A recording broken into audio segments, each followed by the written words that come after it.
কারিগরি শিক্ষা প্রতিষ্ঠানের শূন্যপদের তথ্য আহ্বান। বেসরকারি এমপিওভুক্ত কারিগরি শিক্ষা প্রতিষ্ঠানগুলোর শূন্যপদের তথ্য আহ্বান করা হয়েছে। নির্ধারিত ছক অনুযায়ী আগামী 21 জুলাই দুপুর 2টার মধ্যে অধিদপ্তরের ইমেইলে পাঠাতে হবে। বৃহস্পতিবার 16 জুলাই কারিগরি শিক্ষা অধিদপ্তরের এক চিঠিতে এ তথ্য জানা যায়, যা সব বেসরকারি এমপিওভুক্ত কারিগরি শিক্ষা প্রতিষ্ঠানের অধ্যক্ষকে পাঠানো হয়েছে। এতে বলা হয়েছে, কারিগরি শিক্ষা অধিদপ্তরাধীন বেসরকারি এমপিওভুক্ত কারিগরি শিক্ষা প্রতিষ্ঠানসমূহের শূন্যপদের তথ্য নিম্নবর্ণিত ছক অনুযায়ী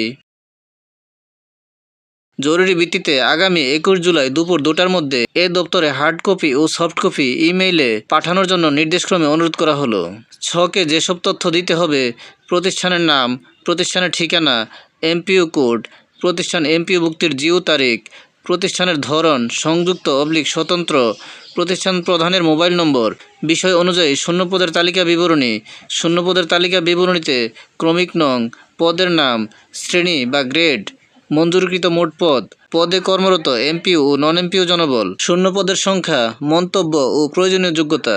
ভিডিওটি ভালো লাগলে লাইক, কমেন্ট ও শেয়ার করে দিবেন এবং চ্যানেলটি সাবস্ক্রাইব করে পাশে থাকার অনুরোধ জানিয়ে সকলের সুস্বাস্থ্য কামনা করে এখানেই শেষ করছি। আসসালামু আলাইকুম।